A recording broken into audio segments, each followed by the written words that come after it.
그 환자의 경우에 맞춰서 다른 방식 수술이 더 좋을 수도 있지 않습니까? 지금까지 나온 수술들을 전부 다 하는 게 제일 큰 장점 중에 하나인데,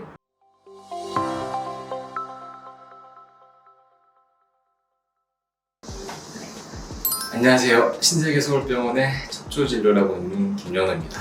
자, 오늘은 제가 외래를 보다 보니까 가장 흔하게 나오는 질문이 있어가지고 거기에 대해서 좀 설명을 드릴까 해서 영상을 촬영하게 되었는데요. 허리뼈에 이렇게 나사를 박아가지고 그 뼈를 통뼈처럼 만든다 그래서 유합시킨다 그래서 유합술이라고 하는데, 이 유합술이 사실은 하는 방식에 따라 종류가 되게 여러 가지가 있거든요. 그리고 최근에 되게 핫한 유합술 종류들이 있는데, 여기서는 A가 좋다, 저기서는 B가 좋다, 저기서는 C가 좋다 이러니까 이게 환자분들이 막 자꾸 듣고 오셔가지고 굉장히 혼란스러워하세요. 진짜 뭐가 좋은 게 맞냐? 지금까지 나온 수술들을 전부 다 하는 게 제일 큰 장점 중에 하나인데, 여기에 대해서 어떤 점이 좋고 어떤 점이 안 좋은지 한번 좀 정리를 해드리려고 영상을 찍게 되었습니다.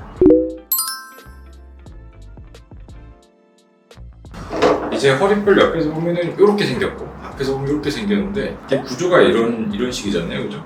뼈랑 뼈가 있고 사이에 디스크가 있고, 이 뒤로는 허리랑 다리로 간 신경들이 많이 내려오는데, 이제 허리가 자꾸 망가져서 이 신경을 누르면은 이제 그때부터는 아픈 게 너무 심해져가지고 이런 것들을 이렇게 치료하는 게 허리 치료들인데요. 이 디스크가 너무 많이 망가져가지고 하나도 없고, 뼈도 이것 때문에 앞으로도 막 밀려있고 여기저기 막 뼈도 자라나 있고 하면 이걸 어쩔 수 없이 디스크를 남아있는 걸 다 없애고 여기에 이제 인공 케이지라고 하는 인공 디스크를 넣은 다음에 이런 식으로 뒤에서 핀으로까지 고정을 하는 치료를 우리가 유합술이라고 합니다.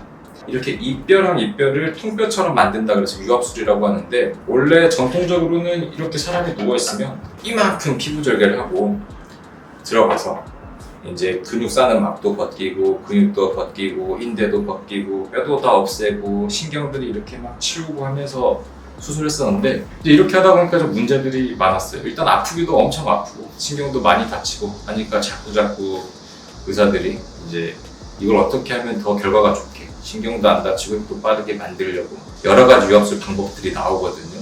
그렇기 때문에 이제 나온 것들이 이제 유합술을 한번 이렇게 푹 째고 하지 말고 요만큼만 째가지고 이 나사 들어갈 정도 요만큼만 째가지고 해보자 하는 게 이제 최소 침습 현미경 유합술이라고 하고, 이럴 거면은 그냥 이렇게 뒤로 들어가면 다 없애니까 옆구리로 통해서 이렇게 들어가서 디스크만 없애면 되지 않냐, 이렇게 들어가는 게 사측방 유합술. 아니다, 이거 째고 현미경 보고 할 바에야 여기다가 내시경만 넣어가지고 하면 근육도 덜 다치지 않냐, 내시경을 보면서 유합술 한다 그래서 내시경 유합술. 이렇게 크게 보면 세 가지 종류가 요즘은 굉장히 좀 핫하거든요.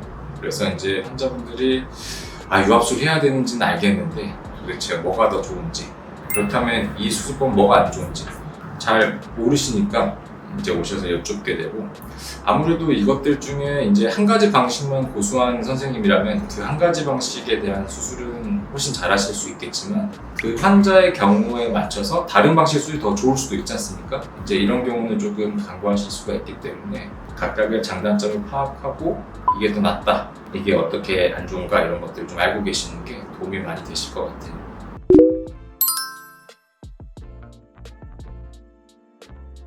그러니까 이제 결국에 목적은 신경이 안 눌리게 하는 거거든요. 신경이 안 눌리게 하는 게 목적인데, 그렇다면 사실 간단히 생각하면 신경을 누르는 부분만 없애면 되잖아요. 그 신경을 누르는 부분만 딱 없애면 되는데, 이제 이런 것들은 간단합니다. 감압술이라고 보통 해요. 뭐 현미경을 보든 내시경을 보든 눈으로 보든 해서 신경 누르는 부분 없애기만 하면 되는데, 이제 문제는 없애는 조직 또한 우리 몸이 갖고 있는 정상 조직이 좀 변한 거거든요. 이걸 없애게 되면은 이 뼈 자체가 불안정해지는 단점들도 있고 나중에 또 생길 수 있는 단점들도 있어요.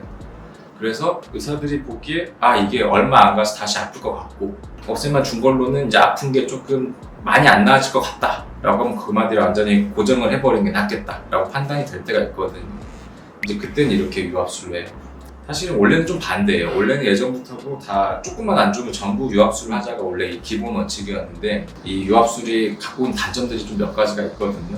그래서 이제 의사분들이 자꾸 이제 감압술 쪽으로 가다가, 감압술만 또 여러 번 했더니 자꾸 재발하고 계속 허리 아프시다 그러고 아픈 게 좀 남아있기도 하고 이렇기 때문에 아주 필요한 경우에 한해서는 이렇게 유합술을 하고 있습니다.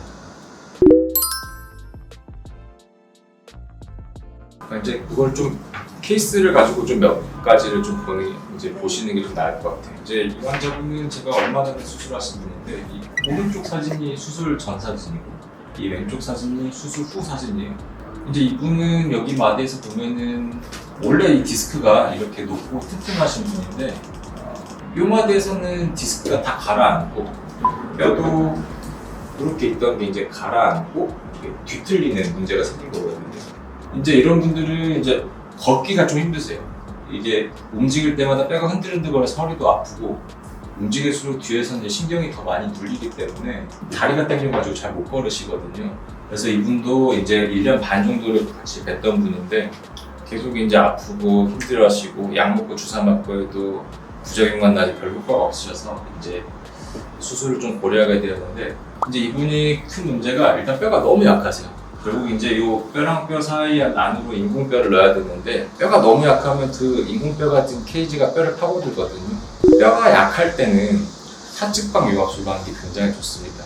이때는 이제 커다랗게 지지대를 해줄 수 있는 인공 케이지가 커다란 게 들어갈 수가 있고 허리를 잡아주는 것들을 하나도 없애는 게 없거든요. 이분 같으면은 이렇게 사층방 유압술로 이렇게 인공뼈를 넣고 뒤에서 후방 고정술을 하는 걸 했어요. 엑스레이로 보면 더 뚜렷하게 보이실 수 있을 것 같아요. 원래가 옆에서 보시면은 이렇게 이제 뼈가 틀어져 있었죠. 근데 지금 보면은 이제 이렇게 이제 인공 디스크 역할을 하는 인공뼈가 이렇게 크게 들어가 있고 이제 뼈도 보면은 이 뒷면을 그려보면 딱 아시거든요. 나머지 뼈들은 이렇게 부드럽게 이어지다가 여기서는 딱 이렇게 층이 있는 전방 전입층이 있으셨는데 수술 후에는 이렇게 딱 맞아 떨어지는 걸 알 수가 있겠죠. 사측방 유수의 두 번째 장점은 또 이제 출혈이 없어요. 몸에서 피가 나는 게 없거든요. 출혈이 없으니까 이렇게 고령이시고 몸에 부담이 있으면 안 될 것 같은 이제 질환이 있거나 하신 분들은 이 사측방 유압술이 굉장히 좋습니다. 요약하면은 출혈도 없고 이제 큰 인공뼈를 넣기 때문에 뼈가 약하신 분들한테 굉장히 장점이 있어요. 그래서 이분 같으면 다음 날부터 그냥 날아다니셨죠. 이제 안 아프고 하시니까요. 이제 이렇게 사측방 유압술의 장점이 이렇게 있습니다. 근데 이제 단점은 뭐냐면 신경을 전혀 건드리지가 않거든요. 그래서 여기서 보면은 신경을 누르고 있는 이 두꺼워진 황색 인대라든지 디스크를 직접 건드리는 수술은 아니에요. 신경 주변에 있는 친구들은. 증상이 굉장히 심한 분들은 이 사측방 유압술 했을 때 증상이 남는 경우들이 있어요. 이게 어떤 경우에 하면 증상이 안 남고 좋은지는 제 치료의 비밀이기 때문에 따로 지금 간단히는 좀 말씀드리기 힘들어서요. 이제 이렇게 신경 자체를 누르고 있는 부분들을 직접 없애거나 하는 건 아니기 때문에 이제 증상이 심하거나 이제 저는 주로 기준을 이제 누워서도 아픈 분들은 신경을 많이 누르고 있는 거거든요. 이제 이런 경우에는 사측방 유압술하면 증상이 좀 남아요. 이런 게 좀 단점이 있습니다. 이분 같으면 누워있고 앉아있을 때는 괜찮으셨고 걸을 때만 심해지는 통증이고 그렇기 때문에 이 수술하시고 아주 좋아졌던 분이에요. 두 번째로는 이제 제가 두 번째로 주로 하는 이제 양방향 내시경 유압술을 한번 보여드릴까 하는데 두 번째 수술 너무 많이 해가지고 힘들어지고 이분은 좀 다른 의미에서 좀 달라요. 근데 이분은 63세 남자분이신데 두 마디가 안 좋으셨거든요. 이분도 걷지도 못하고 이분은 앉지도 못하고 눕지도 못하셨던 분이에요. 이제 두 마디에서 신경이 좀 눌리고 있는데 누워 계실 때도 많이 아파하셨던 분이거든요. 이 4, 5번 마디에서는 척부형 협착증이 오른쪽에 있고 오른쪽으로 추간근 협착증이 있는데 이분은 누워서도 아프시니까 사측방 유압술 해볼 수도 있지만 이제 이런 분들은 제 경험상 이제 증상이 좀 남으시거든요. 이제 이럴 때는 직접 신경 주변에 누르고 있는 게 얼만큼 있는지를 봐야 돼요. 그리고 있다라고 하면 보통 봤을 때 막 흉조직 같은 게 꽉 누르고 있는 경우들이 많거든요. 이거를 다 없애주지 않으면 증상이 일부 남아가지고 이분 같은 경우는 양방향 내시경을 통해가지고 수술을 했어요. 이렇게 내시경으로 보면서 이런 게 이제 신경이거든요. 이렇게 하얗게 보이고 하얀 거 위로 실핏줄 다니는 게 신경들인데 이제 신경도 주변에 누르는 게 뭐가 있는지 이렇게 기구 같은 걸로 보면서 누르고 있는 걸 다 없애드리고 이제 이렇게 나가는 신경 같은 거 주변에 누르고 있는 거 다 없애드렸던 겁니다. 이제 신경 주변으로 신경 아래에 있는 디스크 공간을 이제 만들어가지고 이렇게 디스크 내부거든요. 디스크 내부에 안 좋은 디스크 다 없애고 이제 뼈를 노출시킨 다음에 여기에다가 이제 인공 디스크를 넣었던 치료를 하신 분이에요. 이분 같은 경우는 이제 누워서도 증상이 좀 있으시고 하기 때문에 핀을 박는 치료를 좀 하시고 여기 사진을 보면 좀 아시겠죠? 이제 여기가 수술 전 사진인데 여기 사이에 디스크가 굉장히 많이 달아 있어가지고 좁아져 있고 디스크가 많이 안 좋으면 이렇게 검은 게 막 끼거든요. 실제로 디스크 안에 공기가 끼는 건데 이제 이런 것들을 모두 정리하고 이렇게 인공 디스크들을 넣어주고 핀까지 고정하는 수술을 했습니다. 그래서 이제 내시경 유압술은 이제 이렇게 뭔가 누워있을 때도 증상이 있고 뭔가 신경을 누르는 부분을 직접 봐야 될 때 이럴 때는 좀 도움이 많이 돼요. 그리고 신경을 누르는 걸 보는 게 이제 눈으로 봐도 보이고 현미경으로 봐도 보이지만 아무래도 내시경으로 보는 게 더 선명하고 크게 보이고 깔끔하게 보이거든요. 주로 꼭 신경을 봐야 될 때는 이렇게 좀 보고 있습니다. 일단 신경 주변에 누르는 것들을 깔끔하게 정리해야 될 필요성이 있을 때 이럴 때 저는 이제 내시경 유압술을 하고 이게 이제 사측방 유압술에 비해서 좀 더 장점이라고 볼 수 있어요. 이제 단점은 뭐냐면 이렇게 신경까지 들어가는 길에 아무리 내시경으로 해도 뼈의 일부, 인대의 일부 이런 것들을 모두 좀 제거하게 돼서 허리가 뒤쪽으로 좀 약해지는 게 단점이고 뒤에서 앞쪽으로 디스크까지 들어가려면 이 신경을 좀 건드릴 수밖에 없거든요. 그래서 이제 신경마비 같은 게 아무래도 빈도로 따지면은 사측방 유압술에 비해서 좀 더 높아요. 물론 현미경이라든지 눈으로 보고 하는 예전 유압술보다는 좀 덜하겠지만 사측방 유압술보다는 좀 더 높아요. 그래서 요거를 저는 대개 이 두 가지 수술을 가지고 유압술을 하고 있는데 이 경중을 따져가지고 이 사람의 뼈도 좀 약하고 튼튼하게 고정을 해야 될 것 같으면 사측방 유압술을 가고 있고 신경 자체 누르는 걸 좀 정확하게 확실히 보고 없애줘야 증상이 안 남겠다 싶은 분들은 뒤쪽에서 내시경 유압술을 하고 있어요. 이제 그 외에도 최소 침습 유압술이 많이 있어요. 현미경으로 보고한 최소 침습 유압술도 있는데 이제 그것은 사실 내시경 유압술하고 거의 똑같거든요. 근데 같은 방식으로 하는 건데 이거를 이제 현미경으로 보고하냐 내시경으로 보고하냐의 차이고 내시경 유압술에 비한 장점은 여러 마디를 치료할 때 아무래도 더 많이 절개를 하고 눈으로 보고 현미경을 보고 하는 거니까 시간이 좀 더 빨라요. 여러 마디 수술을 할 때 더 중요한 것 중에 하나가 수술 시간도 중요하거든요. 이게 수술 시간 너무 길면은 여러 가지 몸의 합병증들이 높아져요. 그래서 예를 들어서 서너 마디 치료를 해야 된다 이럴 때는 내시경 유압술도 방법이지만 수술 시간도 좀 관계해야 되기 때문에 이제 그럴 때는 사측방 유압술이나 현미경 최소 침습 유압술이 좋고요. 그러니까 환자 상태에 따라 달라요. 보시는 분들 뭐 다 아시겠지만 저는 다 이렇게 말씀을 좀 드리고 있어요.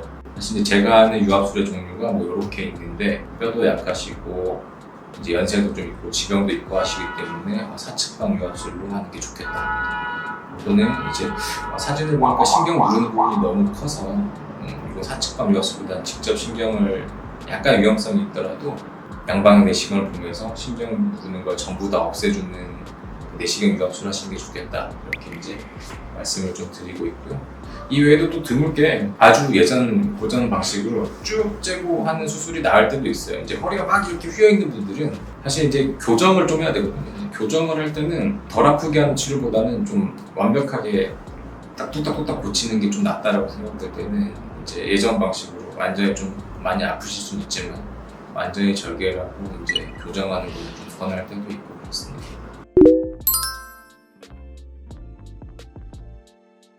환자 상태에 맞는 최적의 치료법은 좀 있는 것 같아요.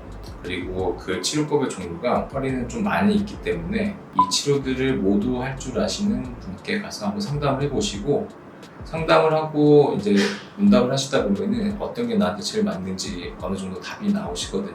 듣다 보면 되게 다 이해가 되세요. 이러이러해서 이게 낫겠다 이렇게. 그렇게 해서 이제 수술법을 결정하시는 게 나을 것 같습니다.